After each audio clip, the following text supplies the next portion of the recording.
का जो हमने एजेंडा रखा है, जो दिल्ली गुरुद्वारा कमेटी के चुनाव दिल्ली सरकार ने और गुरुद्वारा चुनाव निदेशालय ने जो शेड्यूल सरकार को तैयार करके कोर्ट में दिया था, उसके मुताबिक 25 अप्रैल को चुनाव होने उन्होंने अपनी तरफ से तय किए। लेकिन उसको रुकवाने के लिए दिल्ली से गुरुद्वारा प्रबंधक कमेटी ने कई तरह के बहानों के साथ एक पिटीशन फाइल की थी उस शेड्यूल के खिलाफ, जिसमें उन्होंने ये कहा था कि जो वोटर लिस्ट है वो नए सिरे से फोटो वाली बनाई जाए, ताकि उनको साल 2 साल और गुरुद्वारा कमेटी में गुरु की गोलक की दुर्वरतों करने का, उसको लूटने का, उसको गलत ढंग से इस्तेमाल करने का मौका मिल जाए। लेकिन पिछली 2-3 डेटों के बाद कल जो माननीय कोर्ट ने, हाई कोर्ट में चीफ जस्टिस की कोर्ट में जो चीफ जस्टिस DN पटेल जी हैं, उन्होंने ये फैसला दिया कि जो आपकी मांग है, जो आपकी डिमांड है वो जायज़ नहीं है। तो उसके बाद उन्होंने कहा कि या तो आप अपनी पिटीशन को विड्रा कीजिए और या फिर इसको डिसमिस किया जाएगा। तो मैं समझता हूं कि दिल्ली गुरुद्वारा कमेटी के जो प्रबंधक हैं, जो उनकी मंशा थी, जो जिस तरह से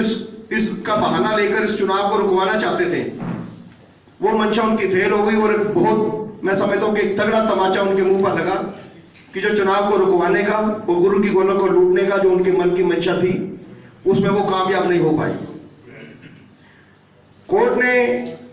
जो फैसला दिया, और इस कोर्ट में दिल्ली गुरुद्वारा कमेटी की तरफ से जिसने वकीलों ने केस लड़ा, मैं आपकी जानकारी में लाना चाहता हूं कि गुरु की गोलक का वो रुपया जिसे एक आम साधारण सिख, एक आम गुरु नानक नाम लेवा अपने दसबंद में से वहां पर फेंट करके आता है, लाखों रुपया वकीलों के ऊपर लुटा दिए गए, सिर्फ इसलिए कि दिल्ली गुरुद्वारा कमेटी के जो प्रबंधक हैं उनकी मंशा पूरी हो जाए और किसी तरीके से साल 2 साल इस चुनाव को लटका सकें। मैं आपको बताना चाहूंगा कि दिल्ली गुरुद्वारा कमेटी के प्रधान जो इन दिनों सरदार मनजिंदर सिंह सिरसा, जिन्हें मैं GC2 करके कहता हूं, अपनी हर सभा में वो कहीं पर भी जाते हैं, अपनी उन हवाईबाजी बातों की बात करते हैं जिसका नीचे जमीन पर कोई सार नहीं है। वो बाला साहब हॉस्पिटल में डायलिसिस की बात तो करते हैं, लेकिन बाला साहब हॉस्पिटल अपने 2 बार के अकाली दल बादल के मैनिफेस्टो में दिखाने के बावजूद कि हम इस हॉस्पिटल को 550 बेड का बनाएंगे, उसको पूरा नहीं करते। वो डायलिसिस की बात करते हैं कि हम 100 बेड का डायलिसिस सेंटर बनाने जा रहे हैं, वो भी एक NGO की मदद से। और वो NGO जो सरकार की, सेंट्रल गवर्नमेंट की स्कीम है आयुष्मान भारत, अब भगवान जाने कि पर पेशेंट उनको वहां से 1000 रुपया मिलेगा या 500 रुपया मिलेगा, या उसके पीछे कितना तगड़ा खेल है, ये तो समय आने पर उस NGO का जब एग्रीमेंट सबके सामने आएगा तो वो सारी परतें खुलेंगी, किसमें कितने करोड़ों रुपए का गोलमाल है, इस एग्रीमेंट के पीछे असल गेम क्या है। क्योंकि सरकार की ये स्कीम है आयुष्मान भारत, जिसमें इस तरह के कामों के लिए फंडिंग की जाती है। वो मैं वही कह रहा था कि वो हॉस्पिटल की बात नहीं करते, डायलिसिस सेंटर की बात करते हैं। हालांकि इसी हॉस्पिटल के लिए जब बनने की बात हुई थी तो उन्होंने अपनी तरफ से 1 करोड़ रुपए देने का ऐलान किया था, वो इसकी बात भी बिल्कुल नहीं करते।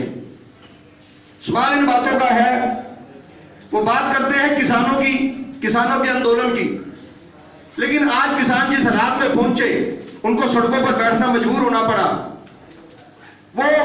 हरसिमरत कौर बादल के या सुखबीर बादल के उस बयान की बात नहीं करते, आंदोलन की बात करते हैं, किसानों को जेल से छुड़वाने की बात करते हैं। लेकिन वो किसान मजबूर होकर सड़कों पर क्यों बैठे, वो जेल में आज क्यों बंद हुए, उनको आज क्यों ये कुर्बानियां देनी पड़ रही हैं अपना घर बार छोड़कर, इसके जिम्मेवार क्या सुखबीर बादल और सिमरत कौर बादल नहीं है, जिन्होंने सरकार की कैबिनेट में रहते हुए उस समय इस बात का विरोध नहीं किया जब इसकी सख्त जरूरत थी। तो वो किसान आंदोलन की बात करते हैं, लेकिन हरसिमरत कौर बादल की और सुखबीर बादल के उन बयानों की बात नहीं करते जिसकी वजह से आज ये हालात पैदा हुए। मैं समझता हूं कि इसके साथ ही वो जगह जगह एक और बात करते हैं कि मैं आज सिखों की लड़ाई ले रहा हूं, सिखों की पगड़ी की बात करते हैं कि जब से पिछले 2 साल से मैं प्रधान बना हूं, सिखों की पगड़ी को मैंने 4 चांद लगा दिए हैं। गुरु महाराज की अपार बख्शिश से सिख पंथ तो पहले ही बड़ी चढ़ती कला वाला है। कई तरह की आपत्तियां आई, कई तरह के यहाँ पर वो जुल्म हुए, लेकिन सिख पंथ ने हमेशा चढ़ती कला में रहा। तो वो मैं कह रहा था कि वो सिखों की पगड़ी की बात करते हैं, लेकिन जो गुरु ग्रंथ साहब की बेअदबी हुई पंजाब में, और आज तक अकाली दल बादल के एक भी प्रधान ने, एक भी मेंबर ने कभी गुरु ग्रंथ साहब की बेअदबी के बारे में बात नहीं की, पगड़ी की बात करते हैं। मैं एक आदमी का दोहरा चरित्र, एक आदमी का वो हिसाब बताने जा रहा हूं कि जो इंसान दिल्ली गुरुद्वारा कमेटी में एम्प्लॉइज का प्रोविडेंट फंड जमा ना हो, 5 करोड़ रुपया उसका गोलमाल हो जाए, उनकी सैलरी में से काट लिया जाए, वो उसकी बात भी नहीं करते। आज 50 एम्प्लॉइज कम से कम पिछले साल 1.5 साल से रिटायर हो चुके हैं, उनका लाखों करोड़ों रुपया बकाया है। 30-30 साल की सर्विस के बाद उनको उनका हक नहीं मिल रहा, वो इसकी बात भी नहीं करते, खाली हवाबाजी की बात करते हैं। यहां तक कि गुरपुरब की सैलरी जो दिसंबर महीने में ही एम्प्लॉइज को मिल जाती थी, वो भी लगभग 3.5-4 करोड़ रुपया बनता है, वो इसकी बात भी बिल्कुल नहीं करते। वो बात किसकी करते हैं? ना डेथ केस की बात करते हैं। आज कम से कम 12 दिल्ली गुरुद्वारा कमेटी में डेथ केस हुए हैं, जो एम्प्लॉइज की काम पर करते हुए डेथ हो चुकी है। As per Delhi gurdwara committee policy के अनुसार जब किसी कर्मचारी की डेथ होती है तो उसे 8 लाख रुपए दिया जाता है। उस 8 लाख में से एक दिन की सैलरी जितने भी एम्प्लॉइज हैं दिल्ली गुरुद्वारा कमेटी के, जो मान लो 4,000 4,500 एम्प्लॉई हैं, उन एम्प्लॉइज की सैलरी में से एक दिन की सैलरी काट ली जाती है, जो लगभग 4 लाख रुपए बनती है, और 4 लाख रुपए दिल्ली गुरुद्वारा कमेटी अपनी तरफ से उसमें डालती है। हैरानगी की बात है कि एम्प्लॉइज की सैलरी में से जब कोई ऐसा डेथ केस आता है तो उस पैसे को तुरंत काट लिया जाता है, लेकिन अपनी तरफ से पैसा डाल के आज तक उन कर्मचारियों को नहीं मिला। लगभग 12 केस आज भी पेंडिंग है। मैं सोशल मीडिया के माध्यम से, आप सबके माध्यम से इन बातों का चैलेंज कर रहा हूं। मेरी किसी बात का कोई जवाब नहीं देते। हालात इतने बदतर हो गए कि एक शराबी किस्म का इंसान, मैं उसका नाम नहीं लेना कि उसको बहुत बड़ा नहीं करना चाहता, एक शराबी किस्म का इंसान, उसको लगा दिया जवाब देने के लिए कि शेट्टी जी की बातों का जवाब मैं दूंगा। और मैं सबको बोलता है जी, मैं सिरसा जी को, कालका जी को, उनकी सेवाओं को सल्यूट करता हूं। भाई आदमी इंसान, रात को जो इंसान शराब के नशे में हो तो वो तो आते जाते अरे गहरे गली के कुत्ते को भी सलाम करते हैं, उसको क्या मालूम कि सलाम की, सल्यूट की वैल्यू क्या है। मैं सल्यूट करने वाले को से ये सवाल पूछना चाहता हूं कि क्या भाई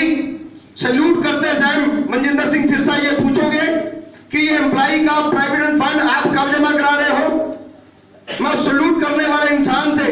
पूछना चाहता हूं कि आज जब आप गुरुद्वारा साहब में जाओगे, मनजिंदर सिंह सिरसा से, हरमीत सिंह कालका से ये सवाल करोगे कि जो 50 कर्मचारी 30-30 साल की सर्विस के बाद रिटायर हो चुके हैं, उनका पैसा कब दोगे? क्या वो मनजिंदर सिंह सिरसा GC2 से ये सवाल पूछोगे कि 5%, सिर्फ 5% जो कॉलेजों में हमने अपना शेयर देना होता है वो हमने जमा नहीं कराया, वो भाई कब जमा कराओगे? मैं सल्यूट करने वाले जो एक शराबी किस्म के इंसान से पूछना चाहता हूं कि अगर भाई दिन में सूफी हो तो उनको सल्यूट मार के पूछना कि जो 12 इंसान डेथ केस में दिल्ली गुरुद्वारा कमेटी में आज तक पेंडिंग है, उनके पैसे कब दोगे? सवाल इन बातों का है कि आज किस तरह से हम खड़े हैं। इन बातों को समझने की जरूरत है। हम दिल्ली गुरुद्वारा कमेटी में काम तो दिखा रहे हैं आवाम में कि ये काम हो रहे हैं, हालात बिल्कुल उस तरह बन गए हैं जैसे एक मशीन की सुई में अगर धागा ना डाला जाए तो वो मशीन जितनी मर्जी चला लो वो सिलेगी कुछ नहीं, वो सिलेगी कुछ नहीं, क्योंकि उसमें बेस तो है ही नहीं, धागा तो है ही नहीं, हमारे कामों का बेस तो है ही नहीं कि हम करना क्या चाहते हैं। हम 550 बेड का मैनिफेस्टो में हॉस्पिटल बनाने का डंका मारते हैं, लेकिन संगत को दे देते हैं 100 बेड का डायलिसिस सेंटर, वो भी एनजीओ के साथ मिलकर, वो भी आयुष्मान भारत स्कीम के तहत उनको लाखों करोड़ों रुपए वहां से वापिस आएगा। किस तरह की सोच, किस तरह के काम को लेकर हम चल रहे हैं? मुझे आज क्वेश्चन सिर्फ इस बात का है कि ये जो इनकी पिटीशन कल वहां से रिजेक्ट हुई माननीय हाई कोर्ट से, चीफ जस्टिस साहब की कोर्ट से,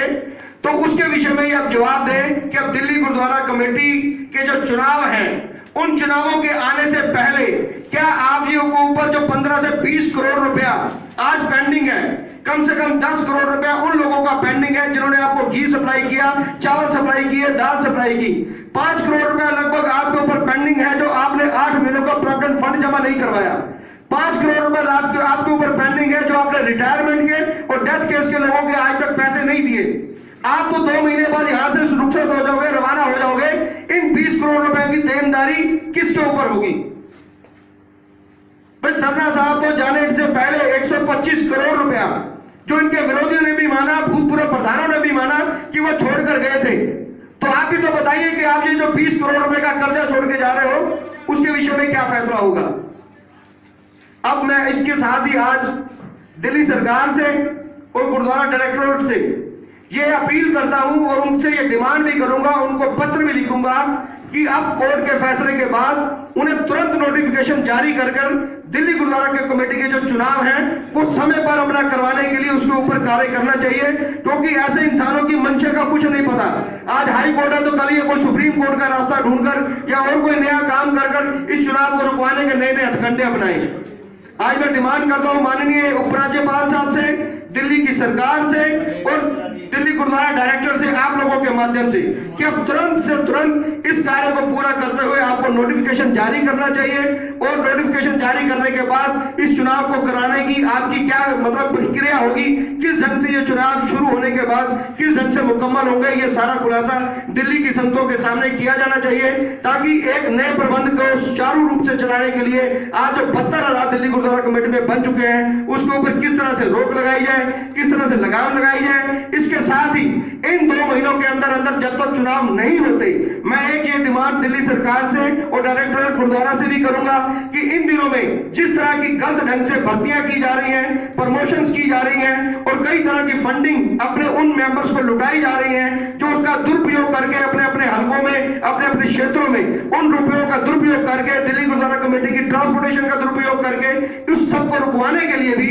मैं एक पत्र दिल्ली गुरुद्वारा कमेटी के जो इस तरह के कार्य हैं उसके खिलाफ डायरेक्टोरेट गुरुद्वारा, दिल्ली सरकार और उपराज्यपाल जी को भी एक पत्र लिखना जा रहा हूं, ताकि और सारे काम जो एक गुरु की गोलक का जो पिछले आने वाले 2 महीनों में उन्होंने दुरुपयोग करना है उसके ऊपर रोक लगाई जा सके। सर कंफर्म है कि आयुष्मान ਜਿਹੜੀ योजना दसी ਉਹਦੇ वाले समय में बिल्कुल क्रियान्वयन करता हूं कि उस एनजीओ के एग्रीमेंट को लोगों के सामने, संगत के सामने रखा जाए। पीएफ बारे में ਤੁਸੀਂ लास्ट टाइम कैसे अगर 10 दिन कुछ नहीं आते पीएफ के बारे में मैं बिल्कुल अभी आज तफसील से जाना नहीं चाहता था, क्योंकि मैं 2 इशू को बीच में लाना नहीं चाहता। पीएफ के बारे में दिल्ली गुरुद्वारा कमेटी के खिलाफ मैं तुरंत ही आपके सामने विद इन 2 डेज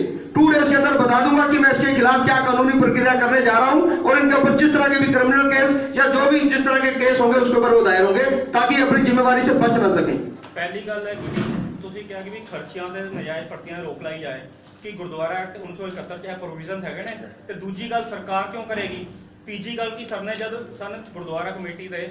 ਕਿ ਉਸ ਟਾਈਮ ਇਹ ਖਰਚਿਆਂ ਤੇ ਰੋਕ ਲਾਈ ਜਾਂਦੀ ਚੋਣਾਂ ਦੌਰਾਨ। मेरा कहने का मतलब के अनुसार ਜਦੋਂ ਵੀ ਕਿਸੇ ਪਾਰਟੀ ਦਾ ਕਿਸੇ ਸੇਵਾ ਦਾ ਜੋ ਕਾਰਜਕਾਲ ਪੂਰਾ ਹੋ ਜਾਂਦਾ ਉਸ ਤੋਂ ਬਾਅਦ ਆਟੋਮੈਟਿਕ ਅਸੀਂ ਜਿਹੜੇ ਜੋ ਰੋਜ਼ ਰੂਟੀਨ ਦੇ ਕੰਮ ਨੇ ਸਿਰਫ ਉਹ ਕਰ ਸਕਨੇ ਆ, ਜਿਵੇਂ ਬਿਜਲੀ ਪਾਣੀ ਦੇ ਬਿੱਲ ਨੇ ਜਾਂ ਹੋਰ ਕਈ ਇਸ ਤਰ੍ਹਾਂ ਦੇ ਪੈਂਡਿੰਗ ਕੰਮ ਨੇ। बाकी सारे काम चाहे प्रमोशंस या मतलब नए अपॉइंटमेंट्स या होर ਜਿਹੜੇ ਖਰਚੇ ਨੇ ਇਲਾਕੇ ਦੇ ਵਿੱਚ ਜਿਹੜੇ ਕਈ ਤਰ੍ਹਾਂ ਦੀ ਫੰਡਿੰਗ, ਨਜਾਇਜ਼ ਫੰਡਿੰਗ, ਜਾਇਜ਼ ਜਿਹੜੀ ਹੁੰਦੀ ਉਹ ਤੇ ਆਪਣੀ ਜਗ੍ਹਾ ਹੈ, ਜਿਹੜੀ ਨਜਾਇਜ਼ ਫੰਡਿੰਗ ਜਿਹੜੀ ਹੁੰਦੀਆਂ ਨੇ ਬੱਚਿਆਂ ਦੀ ਸਕੂਲਾਂ ਫੀਸ ਨੂੰ ਮੈਂ ਨਜਾਇਜ਼ ਨਹੀਂ ਗਿਣਦਾ, ਲੇਕਿਨ ਦੂਸਰੀ ਜਿਹੜੀ ਨਜਾਇਜ਼ ਫੰਡਿੰਗ ਕੀ ਫੰਡਿੰਗ ਕੈਸ਼ ਵਿੱਚੋਂ ਦੀ ਮਤਲਬ ਕੈਸ਼ ਡਿਪਾਰਟਮੈਂਟ ਤੋਂ ਵੰਡ ਦੇਣਾ, ਉਹਨੂੰ ਸਲਿੱਪ ਬਣਾ ਕੇ ਦੇ ਦੇਣੀ ਕਿ ਤੂੰ ਜਾ ਕੇ 2000 ਲੈ ਲੈ, ਤੂੰ 5000 ਲੈ ਲੈ, ਮੈਂ ਉਸ ਗੱਲ ਤੇ ਰੋਕ ਲਗਾਉਣ ਦੀ ਗੱਲ ਕਰ ਰਿਹਾ। ਠੀਕ ਹੈ। ਕਰੋੜ ਰੁਪਇਆ ਜਦੋਂ ਬਾਲਾ ਸਾਹਿਬ ਹਸਪੀਟਲ ਦਾ 10 ਵਾਰੀ ਇਹਨਾਂ ਨੇ 8 ਸਾਲਾਂ ਦੇ ਵਿੱਚ ਕਿਹਾ ਕਿ ਅਸੀਂ ਨੀਂਹ ਪੱਥਰ ਰੱਖਣ ਜਾ ਰਹੇ ਹਾਂ, ਅਸੀਂ ਕੰਮ ਸ਼ੁਰੂ ਕਰਨ ਜਾ ਰਹੇ ਹਾਂ, ਤੇ GC2 ਨੇ ਉਰਫ ਮਨਜਿੰਦਰ ਸਿੰਘ ਸਿਰਸਾ ਨੇ ਐਲਾਨ ਕੀਤਾ ਸੀ ਗੁਰੂ ਘਰ ਦੀ ਸਟੇਜ ਤੋਂ ਕਿ ਮੈਂ 1 ਕਰੋੜ ਰੁਪਏ ਉਸ ਵਿੱਚ ਦੇਵਾਂਗਾ, ਔਰ ਅੱਜ ਤੱਕ ਆਪਣੇ ਕੋਲੋਂ ਅੱਜ ਤੱਕ 1 रुपया भी नहीं ਦਿੱਤਾ। आज वोटर लिस्ट की जो नई बन रही है अभी जो भी चल रहा वोटर नाम का, तो क्या पहले से बढ़ चुके हैं वोटर या कुछ उसमें कोई अमेंडमेंट हुआ है? उसमें मैं आपको बता रहा हूं कि जो दिल्ली सरकार ने और डायरेक्टर गुरुद्वारा ने जो प्रोग्राम बनाया उसके अनुसार उन्होंने जो विधानसभा की चुनाव लिस्ट होती है उसको दिल्ली गुरुद्वारा कमेटी की चुनाव लिस्ट के साथ मिक्स करके उसको रिवीजन के तौर पर लिया है। अगर उसमें कोई शिफ्टिंग या डेथ केस है तो नेचुरली कि वो वोट कटेंगे, और अगर जो 18 साल से बड़े हुए हैं उनकी वोट बढ़ेगी, और मेरे हिसाब से अभी तक का जो रिकॉर्ड है टिल डेट तक का उसमें नए वोटर बढ़े हैं, क्योंकि कटने की अभी लिस्ट फाइनली बाहर नहीं आई है। जो केसधारी नहीं होते हैं क्या वो भी वोटर लिस्ट में नाम लिखवा सकते हैं? कैसे जी, प्लीज दोबारा। केसधारी नहीं होते हैं जो सिख, वो क्या वोटर नो नो नो बिल्कुल as per Delhi gurdwara committee act 1971 जो बिल्कुल केसाधारी है वही वोट कर सकता है, जिसके केस कत्ल किए हुए हैं वो इसमें वोट नहीं कर सकता, या ट्रिमिंग है वो भी नहीं कर सकता। कि अकाली दल ਤੇ ਦਿੱਲੀ ਗੁਰਦੁਆਰਾ ਕਮੇਟੀ ਆਪਣੀ ਜਗ੍ਹਾ ਸਟੈਂਡ ਤੇ ਠੀਕ ਨਹੀਂ ਹੈਗੇ ਕਿ ਵੀ ਕਿਉਂਕਿ 2012 ਸਤੰਬਰ 2012 ਸੁਪਰੀਮ ਕੋਰਟ ਨੇ ਫੈਸਲਾ ਕੀਤਾ ਕਿ ਨਵੀਂ ਗੁਰਦੁਆਰਾ ਕਮੇਟੀ ਬਣੇਗੀ, ਉਹਦੇ 9 ਮਹੀਨਿਆਂ ਅੰਦਰ ਵਾਰਡ ਤੇ ਡੀਲਿਮਿਟੇਸ਼ਨ ਹੋਣੀ ਚਾਹੀਦੀ ਹੈ ਤੇ ਨਵੀਂ ਵੋਟਰ ਲਿਸਟ ਬਣਨੀ ਚਾਹੀਦੀ ਹੈ। ਮਗਰ 2012 ਤੋਂ ਲੈ ਕੇ ਅੱਜ ਤੱਕ ਗੁਰਦੁਆਰਾ ਡਾਇਰੈਕਟੋਰੇਟ ਦਾ ਕੋਰਟ ਵਿੱਚ ਉਹੀਓ ਰਿਟਰਨ ਆਇਆ ਜਵਾਬ ਹੁੰਦਾ। ਪਿਛਲੇ ਆਰਡਰਸ ਕੱਢ ਕੇ ਵੇਖ ਲਓ, ਉਹਦੇ 'ਚ ਉਹੀਓ ਹਰ ਐਕਸਕਿਊਜ਼ ਤੁਹਾਡੀ ਗੱਲ ਬਿਲਕੁਲ ਠੀਕ ਹੈ। ਤੇ ਅਕਾਲੀ ਦਲ ਬਾਦਲ ਦਾ ਕਹਿਣਾ ਕਿ ਵੀ ਉਹਨਾਂ ਦਾ ਸਟੈਂਡ ਠੀਕ ਹੈ, ਅਸੀਂ No, ਉਹਦੇ ਹੱਕਾਂ ਲਈ ਗਏ ਹਾਂ। ਬੇਈਮਾਨੀ ਦਾ ਸਟੈਂਡ ਹੈ। ਅਗਰ ਉਹਨਾਂ ਦਾ ਸਟੈਂਡ ਠੀਕ ਹੁੰਦਾ ਤਾਂ ਪਿਛਲੇ 8 ਸਾਲ ਤੋਂ ਕਿਉਂ ਨਹੀਂ ਗਏ ਕੋਰਟ? ਨਹੀਂ ਵੋਟਰ ਲਿਸਟ ਫੋਟੋ ਵਾਲੀ ਬਣਵਾਉਣ ਵਾਸਤੇ 2013 ਨੋ ਜਦੋਂ ਬਿਲਕੁਲ ਚੁਣਾਵ ਸਿਰ ਤੇ ਆ ਗਿਆ, ਨੋਟੀਫਿਕੇਸ਼ਨ ਜਾਰੀ ਹੋਣ ਜਾ ਰਿਹਾ ਹੈ, ਸਰਕਾਰ ਨੇ ਸ਼ਡਿਊਲ ਫਾਈਲ ਕਰਤਾ, ਤਦ ਯਾਦ ਆਈ ਹੈ। 8 ਸਾਲ ਤੋਂ ਯਾਦ ਨਹੀਂ ਆਈ ਕਿ ਦਿੱਲੀ ਦੇ ਸਿੱਖਾਂ ਦੀ ਕਿ ਵੀ ਮੈਂ ਨਵੇਂ ਸਿੱਖ ਪੂਰੇ ਵੋਟਰ ਲਿਸਟ ਬਣਨੀ ਚਾਹੀਦੀ ਹੈ, ਐਕਚੁਅਲ ਪੂਰੀ ਜਿਹੜੀ ਸਟਰੈਂਥ ਹੈ ਸਿੱਖਾਂ ਦੀ ਬਾਹਰ ਨਿਕਲ ਕੇ ਆਣੀ ਚਾਹੀਦੀ ਹੈ। ਇਹ ਸਾਰੀਆਂ ਗੱਲਾਂ ਹੁਣ ਯਾਦ ਆਈਆਂ। 2013 ਜਦ ਨਵੀਂ ਕਮੇਟੀ ਬਣੀ ਸੀ, ਤੁਸੀਂ ਇੰਡੀਪੈਂਡੈਂਟ ਮੈਂਬਰ ਜਿੱਤੇ ਸੀ ਜੀ। ਤਦ ਵੀ ਕੋਰਟ ਅਕਾਲੀ ਦਲ ਵਾਲੇ ਗਏ ਸੀ ਕਿ ਵੀ ਨਵੀਂ ਉਹਦੇ ਬਾਅਦ ਕੀ ਕੀਤਾ? ਉਹਦੇ ਬਾਅਦ 7 ਸਾਲ ਕੀ ਕੀਤਾ, 5 ਸਾਲ ਕੀ ਕੀਤਾ, 2021 ਆ ਗਿਆ। ਉਹਦੇ ਬਾਅਦ ਹੀ ਕੋਰਟ ਉਹਦੇ ਬਾਅਦ ਆਜ਼ਮ ਕਿਹੜੀ ਕੋੜੀ ਗਏ, ਕਿਹੜੀਆਂ ਤਰੀਕਾ ਭੁਗਤੀਆਂ, ਕਿੰਨੀ ਵਾਰੀ ਇਸ ਮੈਟਰ ਨੂੰ ਹਾਈਲਾਈਟ ਕਰਨ ਦੀ ਕੋਸ਼ਿਸ਼ ਕੀਤੀ। ਹੁਣ ਤੇ ਮੰਨ ਲਓ ਇਲੈਕਸ਼ਨ ਨੇੜੇ ਨੇ, ਇਲੈਕਸ਼ਨ ਜਦ ਨਹੀਂ ਸੰਤਪ ਤੇ ਅਕਾਲੀ ਦਲ ਕੋਰਟ ਹੀ ਗਿਆ ਸੀ। ਅਕਾਲੀ ਦਲ ਗਿਆ ਉਸ ਟਾਈਮ ਵੀ ਤਦ ਗਿਆ ਸੀਗਾ ਜਦੋਂ ਚੁਣਾਵ ਬਿਲਕੁਲ ਸਿਰ ਤੇ ਸੀ। ਪਿਛਲੇ 8 ਸਾਲਾਂ ਦੇ ਵਿੱਚ ਜਦੋਂ ਸੀਟ ਤੇ ਉਹ ਬੈਠ ਗਏ, ਰੈਗੂਲਰਲੀ ਉਸ ਕੇਸ ਨੂੰ ਸਿੱਖਾਂ ਦੀ ਭਲਾਈ ਵਾਸਤੇ, ਸਿੱਖਾਂ ਦੀ ਪੂਰੀ ਸਟਰੈਂਥ ਬਾਹਰ ਨਿਕਾਲਣ ਵਾਸਤੇ ਅਗਰ ਉਹ ਐਫਰਟਸ ਕਰਦੇ ਤੇ ਮੈਂ ਯਕੀਨਨ ਅੱਜ ਉਹਨਾਂ ਨਾਲ ਸਹਿਮਤ ਹੁੰਦਾ। ਨਹੀਂ, ਪੁਰਾਣੇ ਕੋਰਟ ਦੇ ਆਰਡਰ ਤੁਸੀਂ ਕੱਢ ਕੇ ਵੇਖ ਲਓ ਪਿਛਲੇ 8 ਸਾਲ ਦੇ। ਮੈਂ ਮੰਨ ਗਿਆ ਤੁਹਾਡਾ ਆਪਣਾ ਚਲੋ ਪੋਲੀਟੀਕਲ ਮੋਟਿਵ ਜੋ ਵੀ ਹੈ, ਮਗਰ ਅਕਾਲੀ ਦਲ ਦੇ ਸਰਕਾਰ ਦੀ ਤੇ ਖਾਮੀ ਹੈਗੀ ਇਹਦੇ ਚ। ਸਿਰਫ ਅਕਾਲੀਆਂ ਨੂੰ ਦੋਸ਼ ਦੇ ਕੇ ਸਰਕਾਰ ਮੈਂ ਇਸ ਗੱਲ ਤੋਂ ਬਿਲਕੁਲ ਸਹਿਮਤ ਹਾਂ ਕਿ ਐਕਚੁਅਲ ਸਿੱਖਾਂ ਦੀ ਜੋ ਸਟਰੈਂਥ ਹੈ ਬਾਹਰ ਆਣੀ ਚਾਹੀਦੀ ਹੈ, ਉਹਦੇ ਵਾਸਤੇ ਐਫਰਟਸ ਕਰਨੇ ਚਾਹੀਦੇ ਨੇ, ਉਹਦੇ ਵਾਸਤੇ ਕੋਰਟ ਕਚਹਿਰੀਆਂ ਜਾਣਾ ਚਾਹੀਦਾ, ਲੇਕਿਨ ਸਮੇਂ ਦਾ ਚੁਣਾਵ ਠੀਕ ਹੋਣਾ ਚਾਹੀਦਾ ਕਿ ਕਦੋਂ ਜਾਣਾ ਚਾਹੀਦਾ ਔਰ ਇਮਾਨਦਾਰੀ ਨਾਲ ਐਫਰਟਸ ਕਦੋਂ ਹੋਣੇ ਚਾਹੀਦੇ ਨੇ। ਸਰਕਾਰ ਦੀ ਗਲਤੀ ਨਹੀਂ, ਸਰਕਾਰ ਦੀ ਗਲਤੀ ਮੈਂ ਮੰਨਦਾ ਕਿ ਕਾਰਨ ਕੁਝ ਵੀ ਰਹੇ ਹੋਣ ਕਿ ਠੀਕ ਢੰਗ ਨਾਲ ਅਪਾਇੰਟਮੈਂਟ ਮਤਲਬ ਡਾਇਰੈਕਟਰ ਨਾਲ ਕਦੇ ਅਪਾਇੰਟ ਕੀਤਾ ਹੋਵੇ ਜਾਂ ਸਟਾਫ ਨਾਲ ਅਪਾਇੰਟ ਕੀਤਾ ਹੋਵੇ, ਸਰਕਾਰ ਦੀ ਕਮੀ ਤਾਂ ਹੁੰਦੀ ਹੈ, ਤਦ ਹਾਲਾਤ ਬਣਦੇ ਹਨ। ਲੇਕਿਨ ਅਸੀਂ ਆਪਣੇ ਆਪ ਨੂੰ ਤਦ ਕੋਰਟ ਜਾ ਰਹੇ ਹਾਂ ਜਦੋਂ ਅਸੀਂ ਸਾਰੇ ਮਤਲਬ ਇਲੈਕਸ਼ਨ ਸਿਰ ਦੇ ਉੱਤੇ ਆ ਗਏ। ਸਰ ਅਗਲੀ ਵਾਰ ਬਣ ਜਾਏਗੀ ਨਵੀਂ ਲਿਸਟ? ਜਿਸ ਗੁਰੂ ਮਹਾਰਾਜ ਦੀ ਆਸ਼ੀਰਵਾਦ ਸਦਕਾ ਸੇਵਾ ਸਾਨੂੰ ਮਿਲੀ ਤੇ ਮੈਂ ਤੁਹਾਨੂੰ ਸਾਰਿਆਂ ਨੂੰ ਇਸ ਗੱਲ ਦਾ ਅੱਜ ਵਾਅਦਾ ਕਰਕੇ ਜਾਣਾ ਕਿ ਅਸੀਂ ਸੇਵਾ ਮਿਲਦੇ ਹੀ ਇਸ ਮੈਟਰ ਨੂੰ ਪੂਰਾ ਰੈਗੂਲਰ ਆਪਣੇ ਟਾਈਮ ਦੇ ਵਿੱਚ ਸਿਰੇ ਚੜਾ ਕੇ ਨਵੀਂ ਵੋਟਰ ਲਿਸਟ ਬਣਵਾਉਣ ਦੀ ਪੂਰੀ ਕੋਸ਼ਿਸ਼ ਕਰਕੇ ਭਾਵੇਂ ਸਰਕਾਰ ਨੂੰ ਕਿਸੇ ਹੱਦ ਤੱਕ ਵੀ ਡਿਮਾਂਡ ਕਰਨੀ। ਅੱਛਾ, ਇੱਕ ਗੱਲ ਹੈਗੀ ਹੈ, ਪਹਿਲੇ ਅਕਾਲੀ ਦਲ ਬਾਦਲ ਬੀਜੇਪੀ ਆਰਐਸਐਸ ਦੀ ਸਪੋਰਟ ਲੈਂਦਾ ਸੀ, ਹੁਣ ਅਕਾਲੀ ਦਲ ਬੀਜੇਪੀ ਸਰਦਾ ਦਲ ਤੇ ਮਨਜੀਤ ਸਿੰਘ ਜੀ ਕੇ ਇਹਨਾਂ ਸਪੋਰਟ ਕਰ ਰਹੀ ਹੈ। ਅੰਦਰ ਖਾਤੇ ਮੀਟਿੰਗਾਂ ਵੀ ਕੁਝ ਹੋਈਆਂ ਨੇ, ਜਿਹੜੀ ਖਬਰਾਂ ਬਾਹਰ ਆਈਆਂ ਨੇ, ਤੇ ਤੁਸੀਂ ਕੀ ਆਰਐਸਐਸ ਬੀਜੇਪੀ ਸਪੋਰਟ ਲੈਣ ਨੂੰ ਤਿਆਰ ਹੋ ਇਲੈਕਸ਼ਨ? ਜਿਸ ਖਬਰ ਦਾ ਬੇਸ ਨਾ ਹੋਵੇ, ਮੈਂ ਹਵਾ ਦੀ ਕੋਈ ਗੱਲ ਨਹੀਂ ਕਰਦਾ, ਮੈਂ ਹਰ ਉਸ ਇਨਸਾਨ ਦੀ ਮਤਲਬ ਹੈਲਪ ਲੈਣ ਨੂੰ ਤਿਆਰ ਹਾਂ। ਹਰ ਉਸ ਮੈਂ ਕਹਿ ਰਿਹਾ ਮੈਂ ਉਸੇ ਗੱਲ ਤਿਆਰ ਹਾਂ ਕਿ ਮੈਂ ਹਰ ਉਸ ਇਨਸਾਨ ਦਾ, ਹਰ ਉਸ ਪਾਰਟੀ ਦੀ ਮਦਦ ਲੈਣ ਨੂੰ ਤਿਆਰ ਹਾਂ ਜਿਹੜੀ ਪਾਰਟੀ ਸਿੱਖਾਂ ਦੀ ਮਦਦ ਵਾਸਤੇ, ਪੰਥ ਦੀ ਚੜ੍ਹਦੀ ਕਲਾ ਵਾਸਤੇ, ਸਾਡੇ ਵਿਦਿਅਕ ਅਦਾਰਿਆਂ ਦੀ ਚੜ੍ਹਦੀ ਕਲਾ ਵਾਸਤੇ ਸਾਡੇ ਨਾਲ ਕਦਮ ਮਿਲਾ ਕੇ ਚਲੋ। ਇੱਕ ਕਦਮ ਚੱਲਣਗੇ, ਅਸੀਂ 100 ਕਦਮ ਚੱਲਣ ਨੂੰ ਤਿਆਰ ਹਾਂ।